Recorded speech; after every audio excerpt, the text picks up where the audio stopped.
கன்னிராசி நேயர்கள் அனைவருக்கும் வணக்கம். உங்கள் வாழ்க்கையை மாற்ற போகிற சில முக்கியமான ரகசியங்களை பற்றி இந்த வீடியோ பதிவில் முழுசாக சொல்லியிருக்கேங்க. அதனால் இந்த வீடியோவை ஸ்கிப் பண்ணாமல் பாருங்கள். சிவபெருமானுடைய நாமத்தை சொல்லி வீடியோ பதிவை தொடங்கலாங்க. ஓம் நமச்சிவாய. உங்களால் முடிஞ்சதுன்னா கமெண்ட் பாக்ஸில் ஒரே ஒரு முறை கமெண்ட் பண்ணுங்கள். இன்னும் நம்ம சேனலை சப்ஸ்கிரைப் பண்ணலைன்னா மறக்காமல் சப்ஸ்கிரைப் பண்ணிக்கோங்க. அப்படியே பக்கத்தில் இருக்கக்கூடிய பெல் ஐக்கானையும் கிளிக் பண்ணிக்கோங்க. அப்போ தான் நாங்கள் போடுற ஒவ்வொரு வீடியோ பதிவும் உடனே உங்ககிட்ட வந்துட்டே இருக்கும். வாங்க வீடியோக்குள்ளே போகலாம். உலகெங்கிலும் உள்ள ஆன்மீகத்தையும் ஆண்டவனையும் உயிராக நினைக்கக்கூடிய கன்னிராசி அன்பு சொந்தங்களுக்கு வணக்கம்ங்க. இப்போ தலைப்பை பார்த்துருப்பீங்க. உங்கள் வாழ்க்கையில் வரக்கூடிய ஒரு நபரால் இன்னும் ஒரு சில நபர்களால் உங்கள் வாழ்க்கையில் நல்ல மாற்றங்கள் வரப்போகுது. குறிப்பாக 3 முக்கியமான பெரிய மாற்றங்கள். சரிங்களா? அந்த சம்பவங்கள் நடக்கிறப்போ கடவுளே நினைச்சாலும் சரி தடுக்க முடியாத சில விஷயங்கள் நடக்கும். உடனே பயப்பட வேணாம், நமக்கு தான் இன்னும் பெருசாக பாதிப்பு கொடுத்துருமோ அப்படின்னு சொல்லிட்டு. கண்டிப்பாக உங்களுக்கு நல்லது தான் நடக்க போகுது. 3 முக்கியமான பெரிய சம்பவங்கள் அப்படின்னு பார்த்தோம்னாக்கா, பொருளாதார ரீதியாக, குடும்ப உறவுகள் ரீதியாக, இதோட தொழில் ரீதியாக நிறைய விஷயங்கள் கண்டிப்பாக உங்களுக்கு சாதகமாக நடக்கும். அது என்னங்கிறத இப்போ தெளிவாக பார்க்கலாம். பொதுவாக கன்னிராசிக்காரங்க அப்படின்னா மற்றவங்களுக்கு உதவி செய்யக்கூடிய குணம் அதிகமாக இருக்குது. அறிவு, ஒழுக்கம், பொறுப்புணர்வு இது எல்லாமே சேர்ந்தது தான் கன்னிராசி அப்படின்னு சொல்லலாங்க. உங்களுக்கு இனி வரக்கூடிய நாட்களில் ஒரு நபர்கள் உங்களுக்கு ஒத்துழைப்பு தரக்கூடிய வகையில், உங்களுக்கு ஒரு அதிர்ஷ்ட வாய்ப்புகளை ஏற்படுத்தக்கூடிய வகையில் இருக்க போகிறாங்க. முக்கியமாக ஒரு விஷயம், ஆக மொத்தம் யாரோ ஒரு நபர் உங்கள் வாழ்க்கையில் வரப்போகிறாங்க. அவங்களால உங்கள் வாழ்க்கையில் ஒரு நல்ல மாற்றம் வரப்போகுதுங்கிறத உணர்த்திட்டீங்களா? உங்களுடைய ரகசியத்தை பாதுகாக்கக்கூடியவராக இருக்கலாம். உங்களுடைய கஷ்ட நேரத்தில் உங்களுக்கு உதவி செய்யக்கூடிய ஆட்களாக இருக்கலாம். உங்கள் முன்னேற்றத்தை பார்த்து சந்தோஷப்படக்கூடிய ஆட்களாக இருக்கலாம். உங்கள் நேர்மைக்கு என்னைக்கும் மதிப்பு தரக்கூடியவராக இருக்கலாம். அப்படிப்பட்ட ஆட்கள் யார்? உண்மையாகவே நம்ம வாழ்க்கையில் எந்த மாதிரியான மாற்றங்கள் நிகழப்போகுது, வாய்ப்புகள் அப்படின்னா எந்த மாதிரியான வாய்ப்புகள், இதை தாங்க தெளிவாக தெரிஞ்சுக்க போகிறோம். நாளைக்கு என்ன நடக்க போகுதுன்னு தெரிஞ்சுக்கிட்டா கண்டிப்பாக நமக்கு ஒரு நல்ல வாய்ப்பு தான் அப்படிங்கிறது இந்த பதிவு உங்களுக்கு சில விஷயங்களை புரிய வச்சிடும். ஒரு குழப்பத்துக்கு தெளிவு கொடுத்துரும். நாளைக்கு இந்த மாதிரி வாய்ப்பு வரும், அதை இப்படி பயன்படுத்திக்கணும் அப்படிங்கிற ஒரு புரிதல் நமக்கு வரும். இந்த மாதிரி பணம் வரும், அது கூடவே இந்த மாதிரி செலவு வரும், இதை தவிர்த்துக்கோ. இது போல தான். சரிங்களா? இதில் நீங்கள் ரொம்ப முக்கியமாக கவனிக்க வேண்டிய விஷயம் என்ன தெரியுங்களா? எந்த உறவுகள்கிட்ட நம்ம கவனமாக இருக்கணும் அப்படிங்கிறத கன்னிராசிக்காரங்களுக்கு இது ஒரு மிகப்பெரிய பாடம் கூட வச்சுக்கலாங்க. எல்லாரையுமே திருப்திப்படுத்தணுங்கிற முயற்சி இருக்குது பார்த்தீங்களா? உங்களுக்கு அதை கைவிட்டுருங்க. ஏன்னா நீங்கள் ஒவ்வொரு நாளுமே பார்த்தீங்கன்னா மற்றவங்களுக்கு உதவியாக இருக்கணும், மற்றவங்க மனசு நோகக்கூடாது, மற்றவங்க நல்லா இருக்கணும், இப்படியே வாழ்க்கை போகுது. இதை கண்டிப்பாக நீங்கள் மாற்றிக்கணும். அதே போல் உங்களுடைய நல்ல மனசை மற்றவங்க பயன்படுத்திட்டு உங்களை துச்சமாக நினைக்கிறாங்க பார்த்தீங்களா? அந்த இடத்துலையுமே கவனமாக இருக்கணும். நீங்கள் உதவி செய்கிறத மறந்துட்டு திரும்ப திரும்ப உதவி மட்டும் கேட்பாங்க. ஆனால் உங்ககிட்டயே உதவி வாங்கிட்டு உங்களை பின்னாடி புறம் பேசுவாங்க. ஸோ அந்த மாதிரி ஆட்களை விட்டு விலகி தான் நிற்கணும். குறிப்பாக பண விஷயத்தில் எழுத்துப்பூர்வமான தெளிவு இல்லாமல் பெரிய தொகை யாருக்கும் கொடுக்காதீங்க. ஜாமீன் கையெழுத்து போடாதீங்க. நண்பராகவே இருந்தாலும் சரி, உறவுக்காலங்களாக இருந்தாலும் சரி, அன்பு வேற, பணம் வேற, நம்பிக்கை வேற, பொறுப்பு வேற. ஓகேங்களா? இந்த நாளையும் ஒன்றா போட்டு குழப்பிக்காதீங்க. ஓகேங்களா? எல்லாத்துக்கும் வேறு வேறு முகம் இருக்குது. கன்னிராசிக்காரங்களுக்கு இதனால் பிரச்சனைங்கிறது நிறைய ஃபேஸ் பண்ணியிருப்பீங்க. பணத்தாலையும், அன்பாலையும், நம்பிக்கையாலையும், பொறுப்புகளாலையும் தேவையில்லாத பொறுப்புகளை தூக்கி தலையில் வச்சு எவ்வளவோ பிரச்சனைகளை நீங்கள் ஃபேஸ் பண்ணியிருப்பீங்க. அதெல்லாம் கொஞ்சம் மாற்றிக்கணுங்க. சரிங்களா? அதுதான் இப்போ நம்ம தெளிவாக பார்க்க போகிறோம். முதல்ல தொழில் மற்றும் வேலை. கன்னிராசிக்காரங்களை பொறுத்த வரைக்கும் மிகவும் முக்கியமான துறைகளில் லாபம் மற்றும் தொடர்புகள். ஏன் அப்படின்னு உங்களுக்கு கிரக நிலைகள் சாதகமாக இருக்குது. அதனால தான் ஒரு சில நபர்கள் உங்கள் வாழ்க்கையில் வரப்போகிறாங்க. அவங்களால நீங்கள் நல்லா இருக்க போகிறீங்க அப்படின்னு நான் சொன்னேன். குறிப்பாக குரு உங்களுக்கு 11ஆம் இடத்துல இருக்காரு. 11ஆம் இடங்கிறது கன்னிராசிக்காரங்களுக்கு கடகராசியில் வருது. ஸோ அங்கே குரு பகவான் உச்சம் பெறக்கூடிய இடம். உங்களுடைய திறமையை சரியான நபர்கள்கிட்ட கொண்டு சேர்க்கக்கூடிய வாய்ப்பு அதிகமாகும். நீங்கள் வேலை தேடிட்டு இருந்தால் நல்ல வேலை வாய்ப்பு கிடைக்கும்.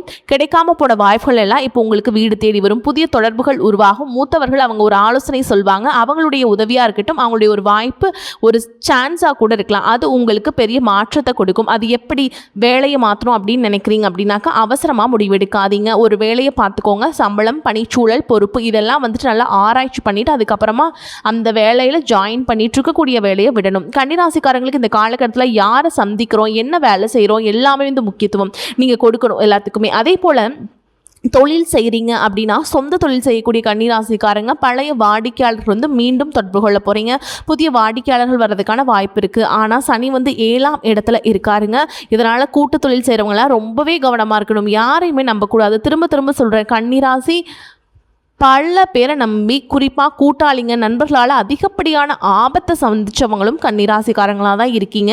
உங்களை சுற்றி பெரும் கூட்டம் இருக்கு இல்லைங்களா, அவங்களாம் சொல்ல மாட்டாங்க சரிங்களா. அவங்கள சுற்றி ஒரு கூட்டம் உங்ககிட்டயே வரும், உங்களை தேடி தேடி வரும், உங்களை பயன்படுத்திக்கிட்டு அவங்க காரியத்தை சாதிச்சுட்டு போயிடுவாங்க. அந்த இடத்துல தான் நீங்கள் உஷாராக இருக்கணும். அதே போல் அவங்க இப்போ வாயில் சொல்கிறாங்க இதை பண்ணி கொடுன்னா நீங்கள் உடனே கொடுத்துறாதீங்க. ஏன்னா நீங்கள் நம்பிக்கையின் பேரில் ஏதாவது ஒரு கையெழுத்து போடுறது, இந்த மாதிரி நம்பிக்கையின் பேரில் கடன் வாங்கி கொடுக்கறது, நம்பிக்கையின் பேரில் காசு கொடுக்குறது, இதெல்லாம் பண்ணிங்க அப்படின்னா உங்கள் தலை மாட்டிடும். ஓகேங்களா, உஷாராக இருந்துக்கோங்க. யாரையுமே நம்பாதீங்க. எதுவாக இருந்தாலும் சரி ரிட்டனில் எழுதி வாங்கிக்கோங்க. ஒவ்வொரு பொறுப்பையும் தெளிவாக புரிஞ்சுக்கோங்க. கணக்கு தெளிவாக இருக்கணும். பணம் தொடர்பான பதிவுகள் சரியாக இருக்கணும். அப்போ தான் சனி ஒழுக்கமான தன்மைக்கு உங்களுக்கு எதிராக வேலை பார்க்காம இருப்பார்.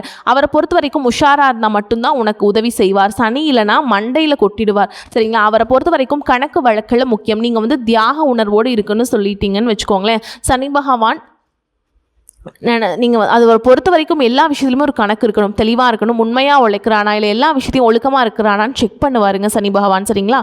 அதே போல் குடும்ப வாழ்க்கை கன்னிராசிக்காரங்களை பொறுத்த வரைக்கும் குடும்பத்திற்கு அதிகமாக யோசிப்பீங்க, அதிகமாக பாசம் வச்சுருப்பீங்க. ஆனால் அது ஒரு பிரச்சனை இருக்குது, மனசில் இருக்கிறத வெளியில் சொல்லாமல் வச்சுருக்கீங்க. அதனால் மற்றவங்க புரிஞ்சுக்காமல் இருக்காங்க. சில நேரங்களில் என்ன நினைக்கிறீங்க, வீட்டில் இருக்கவங்களுக்கு பார்த்து பார்த்து பண்ணியும் அவங்க கடுகளவு கூட உங்களுடைய தியாகத்தையும் உங்களுடைய செயல்பாட்டையும் புரிஞ்சுக்கவே இல்லை. ஃபஸ்ட்டு நான் ஒரு விஷயம் சொல்கிறேன், இதை நீங்கள் செய்கிறீங்க அப்படின்னாக்கா இதை நீங்கள் எப்படி கஷ்டப்பட்டு செஞ்சீங்க. ஒரு பொருள் வாங்கி கொடுக்கறதா இருக்கட்டும், ஒரு உதவி பண்ணுறதா இருக்கட்டும், ஒரு இடத்துக்கு ஓடி போய் ஒரு வேலையை முடிச்சதாக இருக்கட்டும், இதில் எவ்வளோ கஷ்டம் இருக்குங்கிறத தெரியப்படுத்துங்க. குடும்பத்துக்கே தெரியாமல் சம்மந்தப்பட்ட உதவி செய்கிறவங்களுக்கு, உதவி வாங்குறவங்களுக்கு அந்த கஷ்டம் புரியணும். ஓகேங்களா, அதை ஃபஸ்ட்டு நினைவில் வச்சுக்கோங்க. இந்த காலகட்டத்தில் குடும்பத்தில் ஒரு விஷயத்தை நினைவில் இருக்கணும். நான் சொல்கிறது சரி, நான் நினைக்கிறது சரி அப்படிங்கிறத நிரூபிச்சுக்கிட்டு ஒரு புரிதல் மேம்படுத்தணும்னு பாட வைக்கிறத தாண்டி நீங்கள் செய்கிறது கரெக்டுனா கரெக்டு, தப்புனா தப்பு அப்படின்னு மற்றவங்களுக்கு நீங்கள் சொல்லணும். ஓகேவா, குடும்பத்தில் எல்லாருமே நல்லவங்க தான். அவங்க செய்கிற தப்பையும் நீங்கள் நல்ல விதமாக பார்க்குறங்கிற பேரில் அவங்க தப்பு அவங்களுக்கு சுட்டி காட்டாமல் போயிடுறீங்க. குடும்பத்தில் தப்பு பண்ணுறாங்க, நீங்கள் சரி பண்ணுறீங்க. அவங்க வெளியில் தப்பு பண்ணால் அது வேறு மாதிரி போயிடும். ஓகேங்களா, அதனால் நல்லது கெட்டது, yes or no, good or bad, அதை நீங்கள் சொல்லி பழகினா மட்டும்தான் கன்னிராசிக்கு குடும்ப வாழ்க்கை சிறப்பாக இருக்கும். ஓகேவா, சின்ன சின்ன கருத்து வேறுபாடுகள் திருமணம் ஆயிட்டிங்க அப்படின்னா குடும்ப வாழ்க்கையில் கணவன் மனைவி உறவு இருக்கு இல்லைங்களா, அதில் ஒரு நல்ல ஒரு கருத்தை ஷேர் பண்ணிக்கோங்க. ஆனால் சொல்லக்கூடிய விதம்னு ஒன்று இருக்கு இல்லைங்களா, அதையும் பார்த்துக்கணும். ஓகேவா, சின்ன பிரச்சனை பெரிய பிரச்சனையாக மாறுறதுக்கு ஒரு வாய்ப்பு இருக்குது, பெரிய பிரச்சனையை சின்ன பிரச்சனையாக மாற்றுறதுக்கு வாய்ப்பு இருக்குது. ஸோ நம்ம விட்டு கொடுக்குறதும் உட்கார்ந்து பேசுகிறதும் தான் இதுக்கு ஒரு தீர்வாக இருக்கும். திருமணத்தை எதிர்பார்த்து காத்துட்ருக்கக்கூடிய கன்னிராசிக்காரங்களுக்கு இந்த காலகட்டம் சிறப்பாக இருக்க போதுங்க. ஆனால் சனி பகவான் 7ஆம் இடத்துல இருக்கிறதுனால அவசரமாக எந்த ஒரு விஷயத்தையுமே முடிவு பண்ணக்கூடாது. நிதானமாக நிறுத்தி யோசித்து ஓகே நமக்கும் அவங்களுக்கும் செட் ஆகுமா, படிப்பாக இருக்கட்டும், குடும்ப சூழலாக இருக்கட்டும், எதிர்கால கனவுகளாக இருக்கட்டும், எல்லாத்தையும் பார்த்து தான் நீங்கள் முடிவு பண்ணணும். ஓகேங்களா, குடும்பம், குணம், பொறுப்பு, எதிர்கால எண்ணம் இதெல்லாம் தெரிந்துக்கிட்டு முடிவெடுங்க. திருமணத்துக்கு சரியான காலகட்டம் இப்போ உறுதியாக சொல்ல முடியாது, உங்கள் தனிப்பட்ட ஜாதகத்தையும் பார்த்தா மட்டும்தான் சொல்ல முடியும். அதே போல் பணம், இங்கே கன்னிராசிக்கு நல்ல செய்தி இருக்குது. குரு 11ஆம் இடத்துல இருக்கிறதுங்கிறது வருமான வாய்ப்புகள், 11ஆம் இடம்ங்கிறது லாபஸ்தானம். அதாவது அதிகப்படியான ஆசைகள், நமக்கு பெரிய பெரிய ஆசைகள் இருக்குது, அதெல்லாம் அபிவிருத்தி, அதெல்லாம் நிறைவேறக்கூடிய காலகட்டம். இடம், லாபம், ஆதரவு, புதிய தொடர்புகள். அதே போல் 11ஆம் இடம்ங்கிறது அண்ணன், மூத்த உறவுகள் எல்லாம் உங்களுக்கு உதவிகரமாக இருப்பாங்க. நீங்கள் ஒரு மென்மையான குணம் கொண்டவங்க, நீங்கள் ஒரு மேன்மையான இடத்துக்கு போகக்கூடிய ஒரு காலகட்டம். ஆனால் ஒரு எச்சரிக்கை இருக்குது, வருமானம் அதிகமாகுது, அதே நேரத்தில் செலவுகளும் அதிகமாகும். அதை பார்த்துக்கணும். கன்னிராசிக்காரங்களுக்கு இந்த காலத்தினுடைய மிகப்பெரிய வெற்றி காத்துக்கிட்டு இருக்கு. சம்பாதிக்கிறது மட்டும் கடமை கிடையாது, சம்பாதிக்கிறத நிலைநிறுத்தணும்.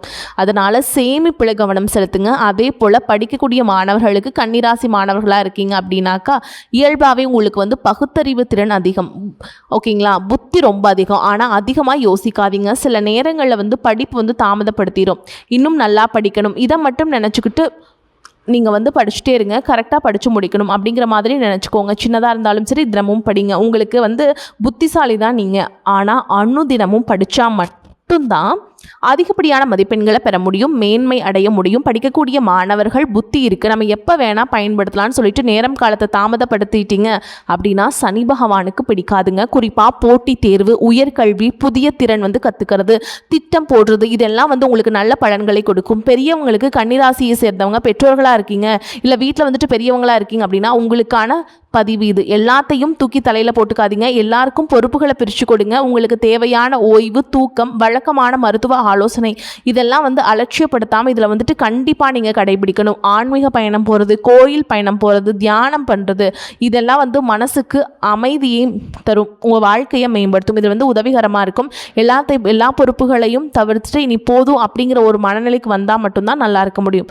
உங்களை பொறுத்த வரைக்கும் பரிகாரம்னு கேட்டிங்கன்னா உங்களுடைய அதிபதி புதன் பகவான். ஸோ அவருக்கு ரொம்ப முக்கியமான வழிபாடு பார்த்திங்கன்னா புதன்கிழமைகளில் யார் பெருமாள் வழிபாடு பண்ணுறது, பச்சை நிறத்தை அதிகமாக பயன்படுத்துறது, விநாயகர் வழிபாடு பண்ணுறது இது வந்து நல்ல ஆன்மீக நடைமுறையாக இருக்கும். புதன்கிழமைகளில் விநாயகர் வழிபாடு, பச்சை பயிர் தானம் கொடுக்கறது படிக்கக்கூடிய மாணவர்களுக்கு ஓகேங்களா. ஏன்னா புதன் அப்படின்னாவே வந்து கல்விக்கான கிரகம்னு சொல்லுவோம் இல்லையா. எழுதுறவங்க படிக்கிறவங்களுக்கு ஏதாவது வந்து பேனா, புத்தகம், நோட்டு, அதே போல் படிக்கிறவங்களுக்கு வந்து ஃபீஸ் கட்ட முடியாமல் இருக்கவங்களுக்குலாம் நோட்டு, புத்தகம் இல்லை ஸ்லிப்பு வாங்கி கொடுக்கறது, இந்த மாதிரி கஷ்டப்பட்ட குழந்தைகளுக்கெல்லாம் நீங்கள் சாலையோரத்தில் கஷ்டப்படுவாங்க இல்லைங்களா. அவங்க ஊர்லேயே பார்த்தீங்கன்னா அவங்க கூட தெரியும் படிப்பு கஷ்டப்படுற குழந்தைங்க நல்லா படிப்பாங்க, அவங்களுக்கெல்லாம் வந்து உதவி செய்கிறது ரொம்ப நல்லதுங்க. இது வந்து உங்களுக்கு வந்து சிறந்த பரிகாரமும் கூட. அதே போல் பசியால் வாடக்கூடிய பெரியவங்க உண்மையாகவே வந்து சாப்பாட்டு கஷ்டப்படுறவங்களுக்கு உதவி பண்ணுங்க. ஓம் கம் கணபதியே நமக இதை வந்து பக்தியோட புதன்கிழமைகளில் 108 முறை சொல்கிறதும் உங்கள் கைகளால் எழுதுறதும் சிறப்பு. இதோட புதன் தொடர்பு அதிகமாக இருக்கக்கூடிய திருவெண்காடு புதன் ஸ்தலத்துக்கு போயிட்டு வாங்க. குடும்பத்தோடு போயிட்டு வர்றது ரொம்ப நல்லது. மன உறுதி எல்லாமே உங்களுக்கு கிடைக்கும், எண்ணங்கள்லாம் சிறக்கும். அதே மாதிரி விநாயகர் வழிபாடு செய்கிறது வந்து ரொம்ப அவசியம். ஏன்னா ஒரு முதன்மையான கடவுள், அதனால முதன்மையான வழிபாடு ஓகேங்களா. இதோட மன அமைதி, ஒழுக்கம், நம்பிக்கை இதை வந்து வளர்த்துக்கான வழியை பார்த்துக்கோங்க. உங்களுக்கு அதிர்ஷ்டம் தரக்கூடிய எண்கள்னு கேட்டிங்கன்னா கன்னிராசிக்காரங்களுக்கு வந்து 6, 3 அதிர்ஷ்டம். இதெல்லாம் அதிர்ஷ்டம். முக்கியமாக முடிவெடுக்கிறீங்க அப்படின்னாக்கா இந்த மாதிரி பார்த்துக்கோங்க. இந்த தினங்களில் அதிர்ஷ்டம் தரக்கூடிய எண்கள்னால் அந்த எண்களாக தான் இருக்குங்க. அதே மாதிரி அதிர்ஷ்டம் தரக்கூடிய நிறங்கள்னு பார்த்திங்கன்னா இளம் பச்சை, பச்சை கலந்த இயற்கை நிறங்கள். ஏதாவது புதன்கிழமைகளை பச்சை நிறத்தை வந்து அதிகமாக பயன்படுத்துங்க. இது உங்களுக்கு மேன்மையை கொடுக்கும். அதே மாதிரி அதிர்ஷ்டம் தரக்கூடிய திசை வடக்கு திசை. ஏதாவது புதுசாக வந்து ஒரு காரியம் தொடங்குறீங்க, ஒரு விஷயத்துக்கு போகிறீங்க அப்படின்னா திட்டம் போடுறது சரி. இந்த திசையை நோக்கி செய்யக்கூடிய விஷயங்கள் வந்து உங்களுக்கு வெற்றி தான். இதோட பொதுவாகவே நீங்கள் யார் அப்படின்னாக்கா வாழ்க்கையில் எவ்வளவோ பிரச்சனை வந்தாலும் உடஞ்சு போக மாட்டீங்க. ஏன்னா உங்கள் எதிரிகளே வந்துட்டு பார்த்தீங்கன்னா கதிகலங்கி போயிடுவாங்க. இவ்வளோ பிரச்சனை இருந்தால் கண்டிப்பாக நம்ம செத்துருவோம்டா, இவ்வளோ பிரச்சனையை கொடுத்தா பாரு ஒன்றுமே இல்லாமல் எப்படி இருக்கான் பாரு, கல் மாதிரி நிற்கிறான் பாரு அப்படின்னு பல பேர் உங்களை வந்து பார்த்துருக்காங்க, உங்ககிட்ட கேட்கவும் செஞ்சுருக்காங்க. அதுதான் உங்களுடைய பலம்ங்கிறத புரிஞ்சுக்கோங்க. இதோட யாரையும் நம்பாதீங்க. நல்ல மனுஷங்க யாரு, கெட்ட மனுஷங்க யாருங்கிறத அடையாளம் பார்த்துக்கோங்க.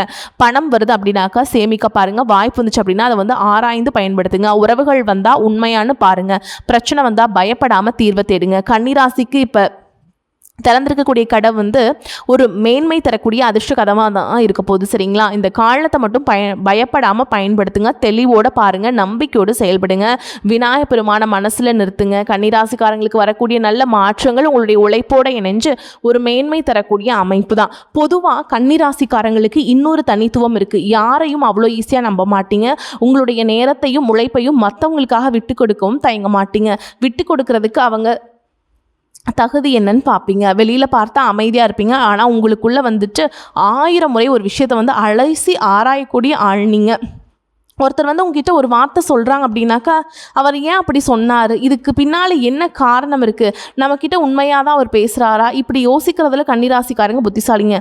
முக்கியமாக உங்களுடைய குணம் என்னன்னாக்கா உங்களுக்கு பிடிக்காத வந்து நேரடியாக சொல்லாமல் அமைதியாக விலகி போயிடுவீங்க. சிலர் வந்து உங்களை புரிஞ்சுக்காமல் இது வந்து ரொம்ப பிடிவாதம் பிடிச்சவங்க அப்படின்லாம் நினைப்பாங்க. ஆனால் உண்மையில் நீங்கள் பிடிவாதம் பிடிக்கிறதுக்கு காரணம் இருக்கும். நீங்கள் ஒரு முடிவு எடுத்தீங்க அப்படின்னாக்கா அதுக்கு பின்னாடி 1000 காரணங்கள் இருக்கும். அப்போ தான் வந்து நீங்கள் அதை செயல்படுத்தவும் ஆரம்பிச்சிருப்பீங்க. இதை கேட்கக்கூடிய கன்னிராசிக்காரர்கள் இப்போ வந்து உங்களுக்கு புரிஞ்சிருக்கும், ஆமாம் நான் அப்படி தான், என் மனசு வந்து 1000 கேள்வி இருக்கும், நான் ஒரு முடிவு பண்ணுறேன் அப்படின்னாக்கா ஒன்றுக்கு பல முறை யோசிச்சு தான் எடுப்பேன் அப்படின்னு நீங்கள் நினைக்கிறது உண்மைனா கமெண்ட் பாக்ஸில் எழுதுங்க சரிங்களா. இதில் தினசரி நீங்கள் மாற்றக்கூடிய ஒரு சில பழக்க வழக்கங்களுக்கு காலையில் எழுந்ததுமே முதல்ல வந்து கடவுளை நினைங்க. அதுக்கு பின்னாடி அந்த நாளில் நீங்கள் செய்ய வேண்டிய வேலைகளை வந்துட்டும் திட்டம் போட்டு ஒரு பேப்பரில் எழுதிக்கோங்க. அது புதன அதிபதியாக கொண்ட கன்னிராசிக்காரங்க எந்த அளவுக்கு பேனா பேப்பர் பயன்படுத்துகிறீங்களோ அந்த அளவுக்கு சக்ஸஸ். ஒரே நேரத்தில் பல விஷயங்களை நினச்சி குழம்பாதீங்க. உன்னை முடிச்சுட்டு அடுத்தது தொடங்க.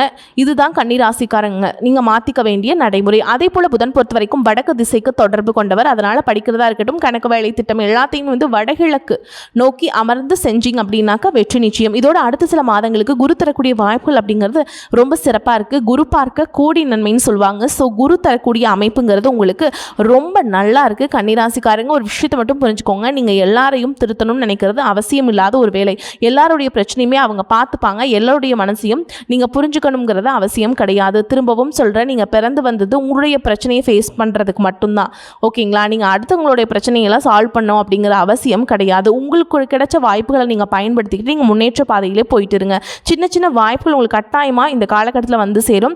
அதுக்கான நபர்கள் எல்லாம் உங்களுக்கு அறிமுகம் ஆவாங்க. அவங்களால உங்களுக்கு ஒரு நல்ல வேலை வாய்ப்பு வரும், ஒரு பழைய தொடர்பு மீண்டும் வரும், ஒரு தொழில் வாய்ப்பு கிடைக்கலாம், புதிய வருமானம் அது வரதுக்கான வழி உருவாகும். இந்த மாதிரி வரக்கூடிய வாய்ப்புகளை கரெக்டாக பயன்படுத்திட்டு முன்னேற்ற பாதையில் போயிட்டு இருங்க. வாழ்த்துக்கள். வாழ்க வளமோடு நலமோடு. நன்றி, வணக்கம்.